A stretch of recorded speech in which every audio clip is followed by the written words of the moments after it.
Ya, assalamualaikum warahmatullahi wabarakatuh. Kita teruskan anak-anak ya. Kali ini bab yang terakhir bagi kalian selama di kelas 11. Ini bab yang terakhir yaitu sistem koloid ya. Jadi koloid ini yang terakhir. Kalau selama ini kita itu ketemu dengan soal-soal hitung-hitungan ya, jadi mulai asam basa menghitung, kemudian penyangga menghitung, hidrolisis menghitung, KSP menghitung ya. Maka kali ini kita tidak ada hitung-hitungannya. Jadi mungkin dengan sistem hafalan nanti kita bisa menyingkat waktu ya. Mungkin ini kita jadikan 2 kali pertemuan. Nanti semuanya adalah sistem hafalan sekalian. Nah, oke sekalian, untuk hari ini kita lihat adalah bab yang terakhir yaitu sistem koloid. Ya, koloid. Koloid ini mungkin kata-kata baru buat kalian. Ya, buat kalian ada kata yang baru. Apa itu koloid ya? Mungkin selama ini Anda nggak pernah dengar mungkin ya. Tetapi sebenarnya dari koloid ini mulai apa ya? Kalau kita dalam kehidupan sehari-hari ini mulai bangun tidur sampai tidur lagi itu selalu kita gunakan koloid ya. Jadi terus kita gunakan koloid. Jadi mulai bangun tidur misalnya kita mandi kita gunakan sabun, dan itu sabun termasuk koloid. Kemudian saat habis itu kita gosok gigi kita pakai odol atau pasta gigi itu juga termasuk koloid. Kemudian seterusnya lah nanti ya. Jadi nanti mulai bangun tidur sampai siang sampai malam mau tidur itu kita selalu banyak menggunakan koloid. Nanti kita kenali ya, kita kenali nanti. Nah, kemudian untuk bab ini sekalian kita lihat ini apa tujuan pembelajarannya. Ini yang pertama tersampaikan. Setelah mempelajari bab ini, Anda diharapkan mampu satu menjelaskan pengertian koloid.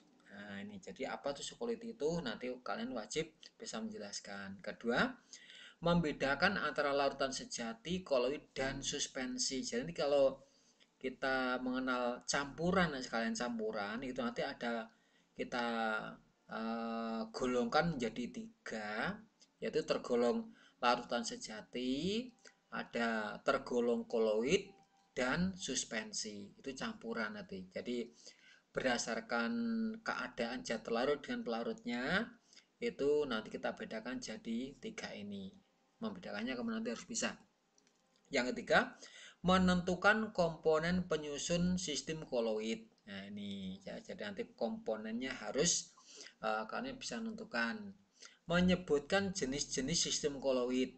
Nah, nanti kita mengenal berbagai macam koloid, nanti kalian wajib bisa menyebutkan termasuk sistem apa, jenisnya termasuk apa, koloid yang kamu kenalin nanti. Yang kelima, menjelaskan masing-masing jenis sistem koloid. Jadi kalau kita misalnya punya koloid yang termasuk buih ya, apa sih gunanya ya? Ada koloid yang termasuk gel, apa sih gunanya dan sebagainya ya. Menjelaskan penerapan sistem koloid dalam kehidupan sehari-hari. Jadi di dalam kehidupan sehari-hari banyak sekali apa kegunaannya dan nanti bisa menjelaskan. Menyebutkan sifat-sifat sistem koloid. Nanti koloid ini memiliki sifat yang khas yang mungkin tidak dimiliki oleh larutan sejati maupun suspensi. Nanti kalian wajib bisa menyebutkan ya. 8. Menjelaskan proses pengolahan air bersih dengan menggunakan konsep sistem koloid. Nah, nanti pengolahan air bersih yang sekalian ini juga menggunakan sistem koloid ya. Nanti ada air laut dibuat menjadi air tawar ini. Nah, termasuk ini menggunakan sistem koloid nanti pembuatannya. Menjelaskan pengertian koloid pelindung dan penerapannya dalam kehidupan sehari-hari. Jadi nanti kita mengenal koloid itu ada koloid pelindungan sekalian. Ya, ini gunanya untuk apa? Nanti kita kenali ya. Banyak nanti banyak ya. Menjelaskan pengertian koloid liofil dan liofob. Ya, liofil dan liofob. Menjelaskan pengertian koloid hidrofil dan hidrofob. Ini harus sama nah. 10 ini sama ya. Koloid itu ada koloid liofil, ada hidrofil. Liofob, hidrofob. Ya, itu nanti apa bedanya. menjelaskan proses kerja deterjen dalam membersihkan kotoran. Nah, deterjen itu kok bisa menghilangkan kotoran yang ada di baju, itu bagaimana proses kerjanya? Itu ternyata menggunakan juga sistem koloid, ya. Menyebutkan macam-macam cara pembuatan sistem koloid. Nah, nanti bagaimana cara-cara membuat koloid. Membuat sistem koloid dari bahan-bahan yang ada di lingkungan sekitar ini. Nah, nanti banyak kali pembuatannya. Oke. Pertama kita lihat ini. Pengertian sistem koloid. Nah, ini apa nih koloid itu? Kita lihat. Nah, ini saya baca aja, nanti kita pahami apa yang kita baca ini ya. Nah, ini, jika kita mencampurkan susu, misalnya susu instan dengan air, ternyata susu larut. Nah, tetapi larutan itu tidak bening, melainkan keruh. Beda ya dengan Anda melarutkan garam ke dalam air, ya. Kalau garam dalam air kan tidak keruh, tapi bening gitu kan ya. Terus ini, jika didiamkan, campuran itu tidak memisah dan juga tidak dapat disaring. Hasil penyaringan tetap keruh. Jadi kalau misalnya itu punya air susu ya atau minuman susu itu, kalau Anda saring nggak bisa sekalian. Jadi tidak ada partikel susunya tertinggal di atas kertas saring.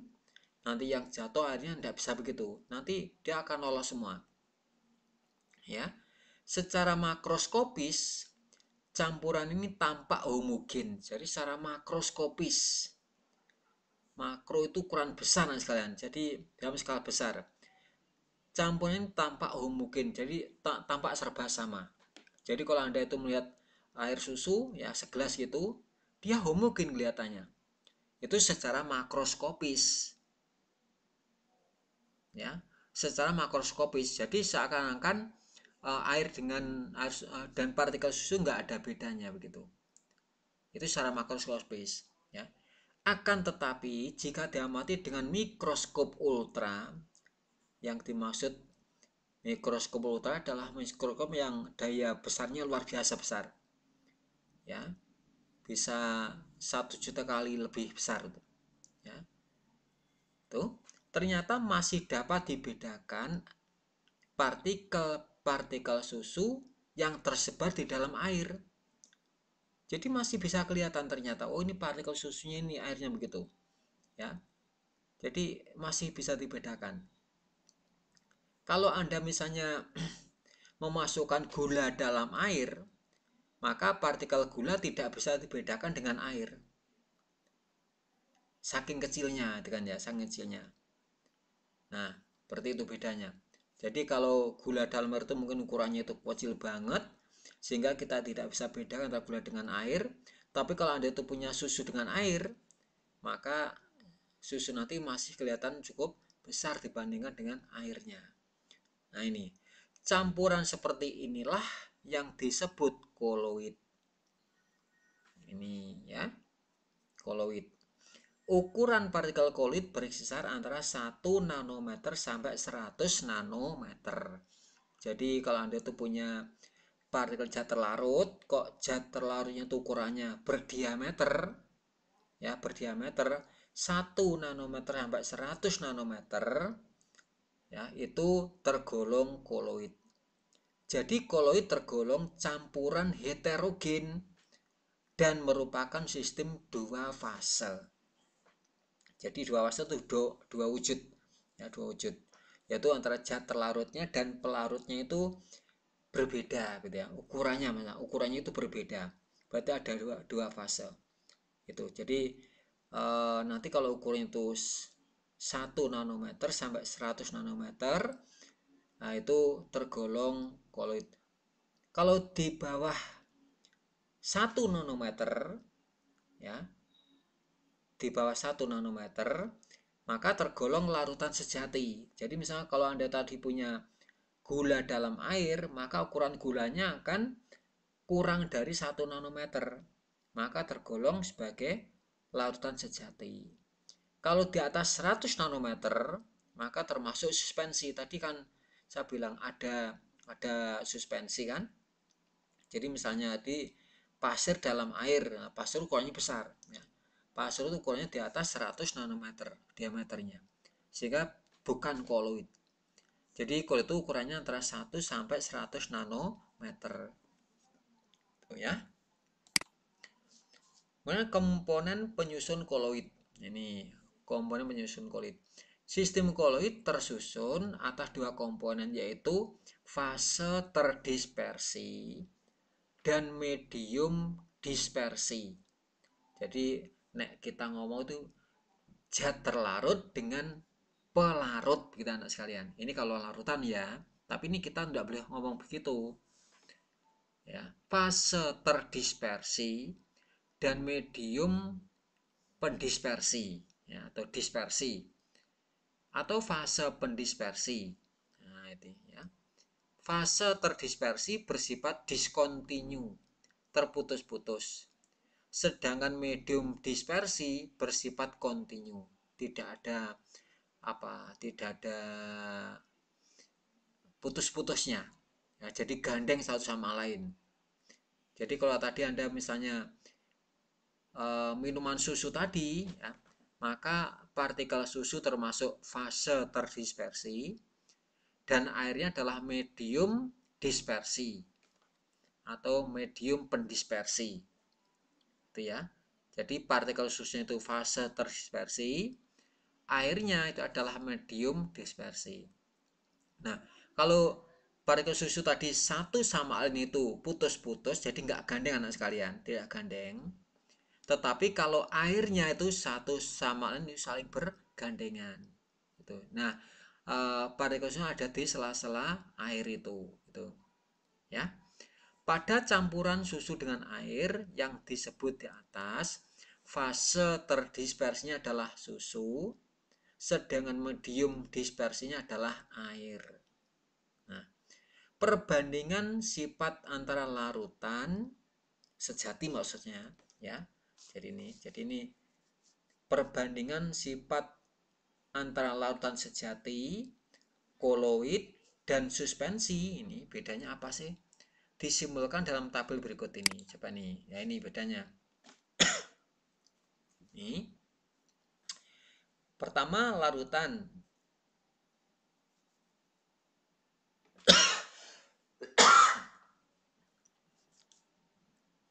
Ini sifatnya homogen. Kalau koloid, ya, jadi ini tak dapat dibedakan walaupun menggunakan mikroskop ultra. Jadi nggak bisa bedakan. Misalnya ini kita ngomong larutan gula itu anak-anak ya. Apa nih? Larutan gula contohnya. Nanti antara gula dan air nggak bisa dilihat. Gulanya nggak bisa kelihatan. Sedangkan koloid secara makroskopis bersifat homogen, artinya dengan mikroskop biasa tidak bisa dibedakan antara ini misalnya susu ya atau santan ini ya. Ini susu misalnya. Dan nanti tidak bisa bedakan antara susu dan airnya, tapi dengan mikroskop ultra maka susunya itu bisa kelihatan ya, partikel susunya itu kelihatan, sedangkan airnya tidak kelihatan itu. Jadi dikatakan tetap homogen ya, tapi secara makro, tapi secara mikro tetap heterogen gitu. Ya, kalau yang suspensi adalah heterogen. Jadi jelas-jelas beda. Misalnya pasir dengan air. Oh, ini loh pasirnya. Ini loh airnya. Memang jelas-jelas betul kelihatan itu. Kedua, semua partikel berdimensi panjang, lebar atau tebal ukurannya dari 1 nanometer ini. Jadi ini kurang dari 1 nanometer ukurannya. Kecil banget anak-anak. Sehingga mikroskop ultra pun tidak bisa melihatnya. Ya. Jadi dengan mikroskop ultra tetap tidak bisa kelihatan. Tapi yang ini, yang koloid, partikel berdimensi antara 1 sampai 100 nanometer. Nah, kalau yang suspensi itu diameternya lebih dari 100 nanometer itu. Yang ketiga, larutan sendiri adalah satu fase. Ya, ini baik secara mikro itu juga satu fase. yang koloid itu 2 fase. Secara makro 1 fase, tapi secara mikro 2 fase. 2 wujud ya. Nah, sedangkan koloid itu pasti 2 fase. Karena memang betul-betul beda antara eh, fase terdispersi dan medium pendispersinya. Itu. 4. Stabil. Ini stabil nggak bisa memisahkan sekalian. Jadi misalnya kalau itu punya air gula, ya hari ini manis, lusa manis, kapanpun juga manis karena antara gula dan air tidak bisa memisah, ya. Jadi gula dan air tidak bisa memisah, tetap berada dalam sistem campuran yang stabil ini. Ini pada umumnya stabil, tapi stabilnya beda dengan air gula. Ya kalau air gula tuh mungkin kamu simpan 1 tahun 2 tahun tetap manis air gulanya, tapi kalau anda tuh misalnya punya minuman susu nanti, ya 1 hari mungkin masih kelihatan bisa yang sehat, tapi nanti kalau lama-lama nanti susunya akan juga mengendap. Berarti tidak sestabil pada lautan yang sejati. Ya ini tidak stabil. Jadi misalnya lumpur, ya lumpur itu kalau anda punya lumpur maka dia itu segera mengendap gitu. Tidak dapat disaring. Nah ini jadi gulanya tidak bisa disaring. Baik kertas saring yang lembut, ya, atau selaput semi permeable maupun kertas saring biasa. Jadi nanti kertas saring ada dua sekalian. Ada yang lubangnya sangat lembut, namanya selaput semi permeable. Contohnya usus, kulit, ya, kulit kita ini juga termasuk selaput semi permeable, ya. Maka nggak dapat disaring. Jadi nanti misalnya kalau anda punya air gula disaring dengan lautan yang penyaring ultra, ya maka tidak bisa dipisahkan, tidak bisa dipisahkan. Yang kelima, tidak dapat disaring kecuali dengan penyaringan ultra. Ini jadi penyaringan ultra itu ini penyaringnya sangat lembut, lubangnya sangat kecil. Yang bisa lolos itu hanya yang ukuran sangat kecil. Jadi kalau Anda itu misalnya punya larutan susu, ya maka nanti dengan mikroskop penyaringan ultra susunya akan tertinggal, airnya akan lolos. Ini ya. Dapat disaring mudah sekali nih. Dengan kertas saring biasa juga mudah disaring. Ini. Kemudian contohnya ini adalah larutan gula, larutan garam, spiritus, alkohol 70%, larutan cuka, air laut, udara yang bersih dan bensin. Itu termasuk larutan sejati. Sini contoh ada sabun, susu, santan, jeli, selai, mentega dan mayones. Masih banyak contoh yang lain, anak-anak ya. Ini contohnya air sungai yang keruh, campuran air dengan pasir, campuran kopi dengan air, dan campuran minyak dengan air. Ya, ini jadi memang betul-betul air sungai yang keruh. Jadi nanti kelihatan itu loh lumpurnya. Nanti kalau kita biarkan akan mengendap dan air di atas, lumpurnya ada di bawah gitu ya. Termasuk air dengan pasir juga begitu. Kopi dengan air ya sama nanti. Kemudian minyak dengan air jelas nanti minyaknya di atas, airnya ada di bawah. Jadi memang 2 fase gitu. Ya. Ya ini mohon dihafalkan ini. Ini tugasnya untuk menghafalkan ya. Sistem koloid dapat dikelompokkan berdasarkan jenis fase terdispersi dan fase pendispersinya. Ini wajib dihafalkan ini anak. Ya. Ini kan ada wajib dihafalkan. Ini satu. Fase terdispersi. Fase itu wujud anak ya, wujudnya ini, wujud. Wujud zat terdispersi. Wujud zat pendispersi. Ya, wujudnya ini. Namanya apa, contohnya apa.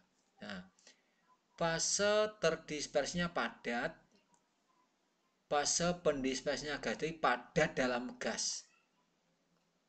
Namanya aerosol, anak-anak. Namanya aerosol.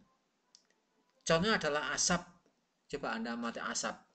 Asap mobil, ya. Itu Anda lihat hitam gitu kan ya. Nah, hitam itu kalau Anda tangkap, dia adalah berupa zat padat. Ya, berupa zat padat yang berada di dalam udara gas. Jadi padat dalam gas, contohnya adalah asap. Debu Debu itu padat anak ya, wujudnya padat. Nah, udara itu gas, berarti padat dalam gas. Contoh ini, debu itu udara. Padat dalam cair. Nah, jadi padat dalam cair. Nah, itu namanya sol. Contohnya sol emas. Jadi sol emas itu emas yang besarnya seukuran 1 sampai 100 nanometer berada dalam air. Maka namanya sol emas.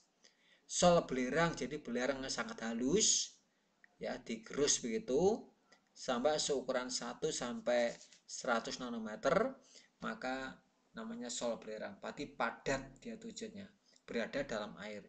Tinta, ya tinta anak-anak sekalian, tinta pulpen kalian kalian tuh ya, atau tinta spidol itu boleh ya. Itu padat dalam cair. Ya, kalau Anda mati tinta nasihatnya apa wujudnya? Dia cair ya, cair. Nah, tapi dalamnya ada zat padat. Buktinya kalau kita untuk menulis di papan tulis, maka yang berwarna hitam itu kan padat. Coba kamu hapus pakai tangan kalian. Lalu kamu amati, dia kan wujudnya padat. Maka ketika dia itu sebagai tinta, maka padatan berada dalam cairan. Cat ya, nah sekalian ya, cat termasuk sol. Padat dalam padat. Wah, apa ini? Padat dalam padat. Namanya sol padat. Contohnya adalah gelas berwarna. Ya, gelas yang berwarna itu kan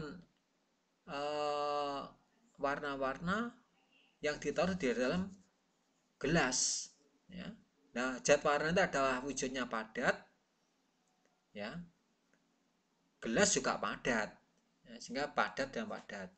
Intan hitam. Nah, intan hitam juga termasuk padat dalam padat. Cair dalam gas. Cairan sebesar koloid berada dalam udara gas. Namanya aerosol. Contohnya kabut, anak-anak kabut ya. Jadi kalau Anda berangkat sekolah pagi-pagi mungkin penting udaranya berkabut. Nah, kalau Anda matikan tangan Anda atau mungkin wajah Anda kan kena air ya, kena air, basah gitu ya, basah. Maka sebagai kabut itu adalah air yang sebesar koloid. Nah, ini sebesar 1 sampai 100 meter berada dalam udara gas, nah itu namanya kabut. Cair dalam cair namanya emulsi. Susu, santan, minyak ikan ya. Jadi susu adalah cair dalam cair anak-anak ya. Jadi lemak itu wujudnya cair, air wujudnya cair, berarti cair dalam cair. Santan ya, santan itu adalah lemak dalam air.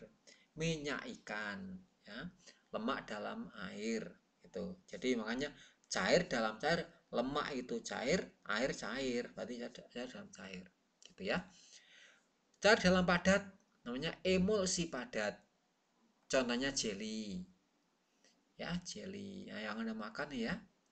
Mutiara cair dalam padat. Mutiara itu loh anak sekalian, biasanya untuk dawet yang biasanya bikinnya direbus agak lama tuh loh ya.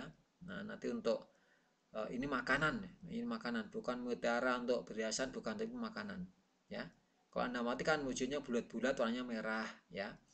Kalau Anda lihat wujudnya akan padat tapi kan basah.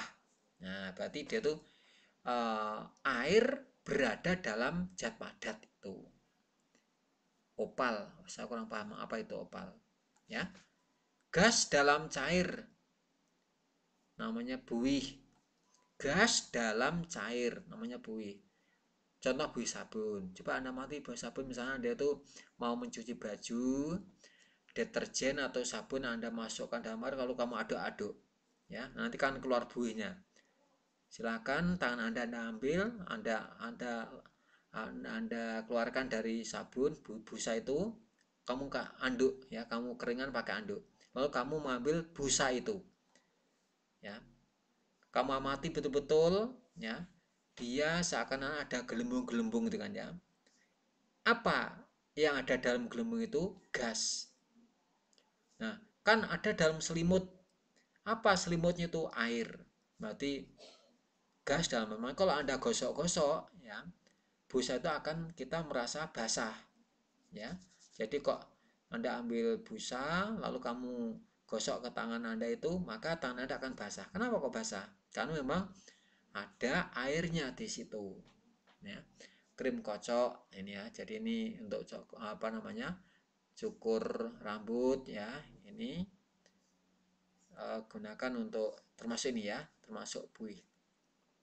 Gas dalam padat, jadi wujudnya gas tapi berada dalam padatan, namanya buih padat atau busa padat. Karet busa contohnya, coba namanya karet busa, kasur busa ya, busa jok mobil, jok motor, itu anak sekalian ya. Dia kan wujudnya padat dan dia berongga-rongga. Apa isinya rongga itu? Udara. Apa wujudnya udara? Gas. Berada dalam apa, karetnya itu ya, karet itu kalau wujudnya padat, berarti makanya gas dalam padat. Batu apung ya, ini batu apung itu nek wong Jawa ngomongnya adalah batu gombong. Ini biasanya terapung dalam air. Coba Anda cermati, dia itu wujudnya padat, dia itu berlubang-lubang begitu. Nah, berarti dalam lubang kan ada udaranya, berarti gas dalam padatan batunya itu tadi ya. Mohon anak dapatkan ini betul-betul dihafalkan ya. Nah ini kita kenalin sekalian, ini maksudnya dari sini kan setelah kita ngomong ini kan kita aerosol itu apa, soal apa, dan ini kita kenali begitu ya. Oke, aerosol pertama, sistem koloid dari partikel padat dalam cair yang terbiasa dalam gas disebut aerosol. Jika zat yang terbiasa berupa zat padat disebut aerosol padat. Jika zat yang terbiasa berupa zat cair maka disebut aerosol cair. Ini ya. Contohnya adalah aerosol padat, asap, debu dalam udara. Yang cair itu kabut dalam dan awan ya. Kabut dan awan. Awan itu ya, mendung ya. Itu kan titik-titik air yang ada di udara ya. Berarti cair dalam gas. Itu namanya aerosol. Nah, sekali. Dewasa ini banyak produk dibuat dalam bentuk aerosol seperti semprot rambut, hairspray ya. Kalau Anda punya hairspray, ketika Anda pencet apa namanya itu, tutupnya itu keluar kabut ya, maka kabut itulah sebagai cair dalam gas. Semprot obat nyamuk, nah, parfum, cat semprot, dan lain-lain. Nah, ini contoh aerosol. Untuk menghasilkan aerosol diperlukan suatu bahan pendorong propelan aerosol. Makanya kalau Anda itu misalnya punya atau beli cat semprot ya, cat semprot. Ini misalnya pilok ya, itu diberi, kalau Anda tekan kan dia itu akan keluar kabutnya. Karena memang dalamnya diberi zat pendorong atau propelan aerosol. Nah, contoh bahan pendorong yang banyak digunakan adalah senyawa klorofluorokarbon atau CFC dan karbon dioksida. Jadi di si CFC dia bertekanan tinggi, makanya kalau kita tekan nanti airnya atau catnya akan tertekan ya, tertekan dan keluar sebagai kabut ya, atau sebagai ya kabut tadi. Oke, itu contohnya. Nah ini contoh ini ya. Ya ini yang dimaksud aerosol yang ini loh. Nah ini kabut, ini kabut ya, kabut. Terus ini juga kabut ini. Jadi ini cair dalam udara. Ini cair dalam udara, ini kabut anak-anak. Nah, ketika Anda tuh ke puncak gunung jam 3 jam 4 sudah wah mulai kabut kabut kabut ya, ini ya. Apa kabut itu? Cair air sebesar kulit yang ada di dalam udara, itu namanya itu kabut. Ini aerosol padat. Asap ini anak sekalian ya, jadi mobil ini mengeluarkan asap. Asap ini ada zat padat ini, kalau ini kan ini zat cair, ini zat padat ya, zat padat di udara berarti padat dalam gas. Ini asap pabrik juga begitu nih ya. Ini kemudian sol, Sistem koloid dari partikel padat yang terdiri dalam zat cair, disebut sol. Partikel padat yang terdispersi dalam cair disebut sol. Padat dalam cair. Contohnya air sungai, sol dari lempung dalam air, sol sabun, sol deterjen, sol kanji, tinta tulis, dan cat. Contohnya ini ya. Banyak sekali mana dihafalkan nanti. Wajibannya menghafalkan. Ya, ini contohnya ada tinta ini, e-print, tinta printer itu ya. Kemudian ada lagi sabun ya, sol sabun ini. Kemudian lagi ini sol emas ini ya. Jadi emas itu bisa dihancurkan sebesar koloid, maka bisa berada dalam air, wujudnya kuning kemasan, bagus sekali ya. Ini cat MCO ya, ini juga masuk pada dalam cair sol ini. Jelly ini pada dalam cair ini ya. Contohnya ini. Sistem koloid emulsi nih ya. Sistem koloid dari cair dalam cair. Nah, jadi ini gitu aja lah. Cair dalam cair emulsi. Syarat terjadinya emulsi ini adalah dua jenis zat cair itu tidak saling melarutkan. Jadi tidak saling melarut sekalian. Ya. Jadi syaratnya tidak saling melarut. Itu. Emulsi dapat digolongkan ke dalam dua bagian, yaitu emulsi minyak dalam air dan emulsi air dalam minyak. Nah, air minyak akan sama-sama cair dan dia tidak saling melarut teman sekalian. Ya, dia tidak saling melarut. Ini. Jadi salahnya kan tidak saling melarutkan. Kalau Anda punya alkohol dalam air nggak bisa. Alkohol itu cair, alkohol cair, air cair. Tapi dia itu saling melarut. Maka tidak akan membentuk emulsi. Nih ya. Dan emulsi air dalam minyak ini. Dalam hal ini minyak diartikan sebagai semua zat cair yang tidak bercampur dengan air. Ini. Contoh yang minyak dalam air, santan, nah, susu, kosmetik pembersih wajah atau milk cleanser, dan latek. Latek itu apa namanya, getah karet tenang ya, getah karet latek ini. Jadi ini adalah minyak dalam air. Contoh emulsi air dalam minyak, mentega. Maksudnya gini loh, ya.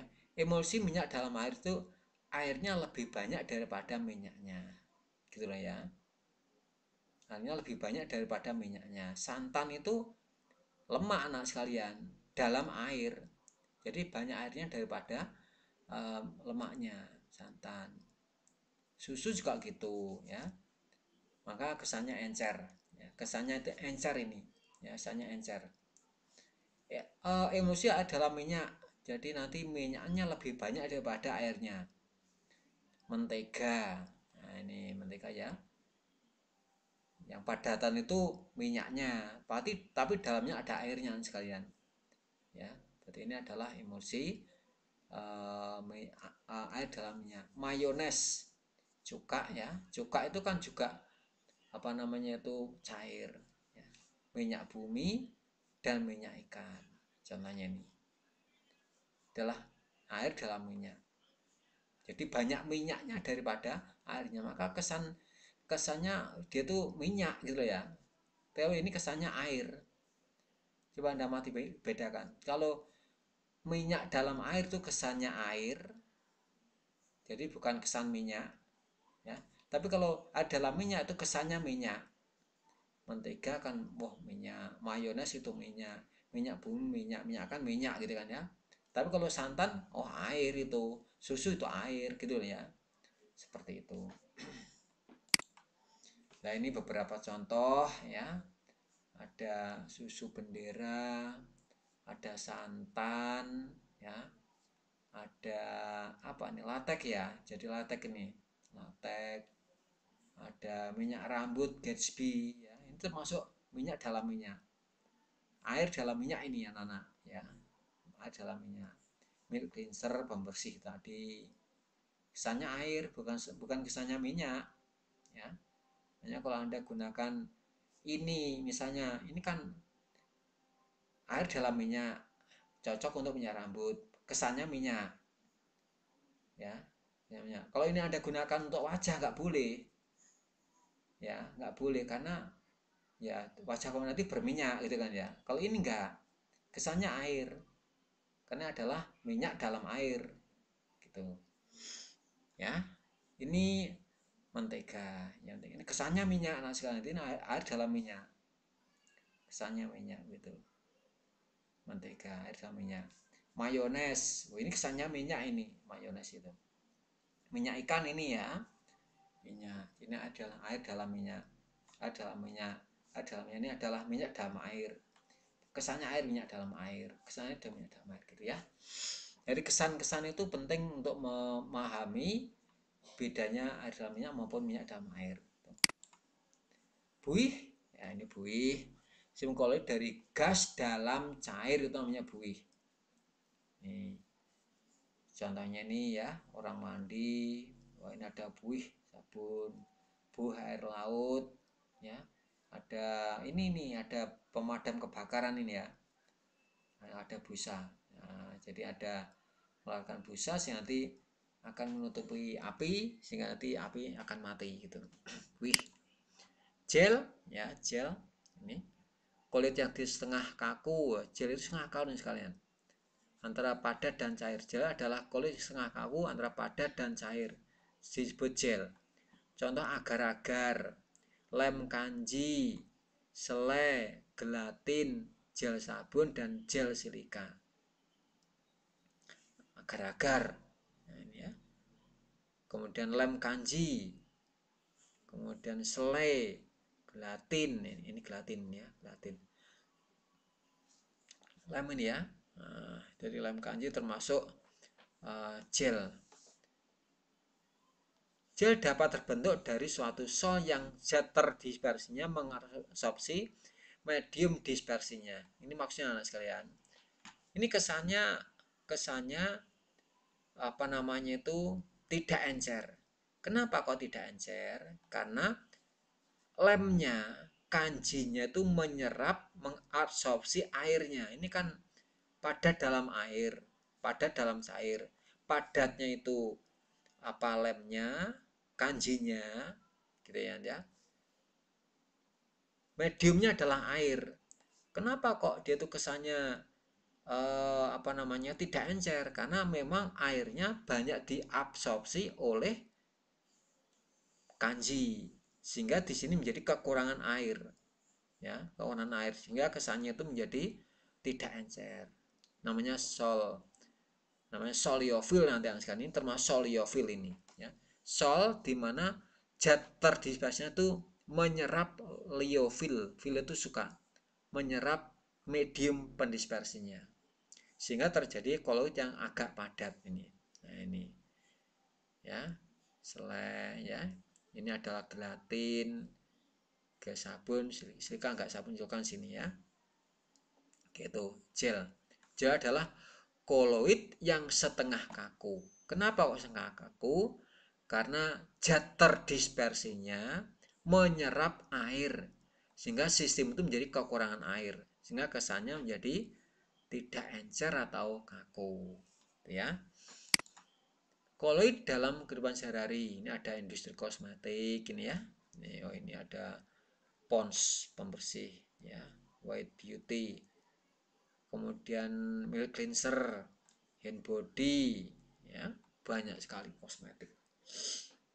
Ini ada sampo, pelembab badan, deodoran, umumnya berbentuk kulit yang yaitu emulsi.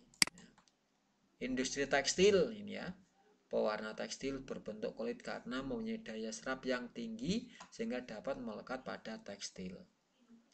Industri farmasi ini ya, ini banyak obat-obatan yang dikemas dalam bentuk koloid agar stabil atau tidak mudah rusak. Farmasi ini ya, obat-obatan ini contohnya ya, banyak sekali itu koloid. Industri sabun dan deterjen, nah ini ada sabun, ini beda ya, ini daya termasuk apa namanya itu deterjen, kalau ini sabun ya, sabun. Ini Attack ini termasuk deterjen ya. Ini sabun dan deterjen merupakan emulgator yang membentuk emulsi antara kotoran minyak dengan air sehingga sabun dan deterjen dapat membersihkan kotoran terutama kotoran dari minyak. Nah, ini perhatikan untuk mengapa kok orang pakai sabun baju bisa bersih ya, bisa bersih karena apa sekalian? Karena sabun itu sebagai apa namanya itu sebagai emulgator. Ya, emulgator. Emulgator itu ada yang mengemulsikan antara air dengan kotoran. Misalnya baju Anda itu kan ada kotoran. Kotoran nanti misalnya kena minyak misalnya. Kalau Anda cuci langsung pakai air nggak bisa bersih kotorannya. Kenapa? Karena minyak dengan air nggak bisa campur, gitu ya, nggak bisa campur. Tapi kalau Anda pakai sabun, di sabun itu kan ada dua kutub, dua kutub. Kutub yang satu bisa larut dalam air, kutub yang satunya bisa campur dengan minyak. Ya, jadi ada dua kutub. Jadi ini misalnya di atas itu minyak, di sini air. Ini kalau Anda langsung campur nggak bisa saling melarut. Mana sini ada sabun, ya, sabun di tengah. Di sana ada dua kutub. Kutub yang satu namanya kutub apa itu yang hidrofob yang suka dengan minyak, yang satunya hidrofil yang suka dengan air. Sehingga ketika diberi sabun atau deterjen, maka kotoran akan gandeng dengan sabun, sabun akan gandeng dengan air. Sehingga apa yang terjadi? Kotoran ditaruh oleh deterjen dan melarut di dalam air. Sehingga menjadi bersih. Ya. Sehingga kotoran bisa lepas dari baju atau mungkin dari tubuh kalian itu. Gitu ya. Oke, itu contohnya seperti ini. Gini ya. Kemudian industri makanan ada kecap ya. Kecap, nih ada kecap, ada apa ini? Saus ya, saus ini. Banyak makanan kemas dalam bentuk koloid untuk stabilan dalam jangka waktu yang cukup lama, gitu ya. Tuh. Nah, ini sifat-sifat koloid ini kita sampaikan minggu yang akan datang. Untuk hari ini kita cukup ini saja yang saya sampaikan. Tidak ada tugas bagi kalian. Tolong kalian belajar sendiri buku Anda masih baca lagi ya. Ini karena tidak ada hitung-hitungan, maka saya tidak perlu detail-detail amat untuk menyampaikan materi ini. Oke, sakra untuk hari ini kita sekian dulu sekalian. Tetap semangat belajar. Mudah-mudahan diberi kemudahan, kesuksesan bagi kalian semua oleh Allah Subhanahu wa taala ya. Tetap semangat, tetap belajar sekalian karena masa depanmu di tangan kamu masing-masing. Oke, sekian hari ini. Assalamualaikum warahmatullahi wabarakatuh.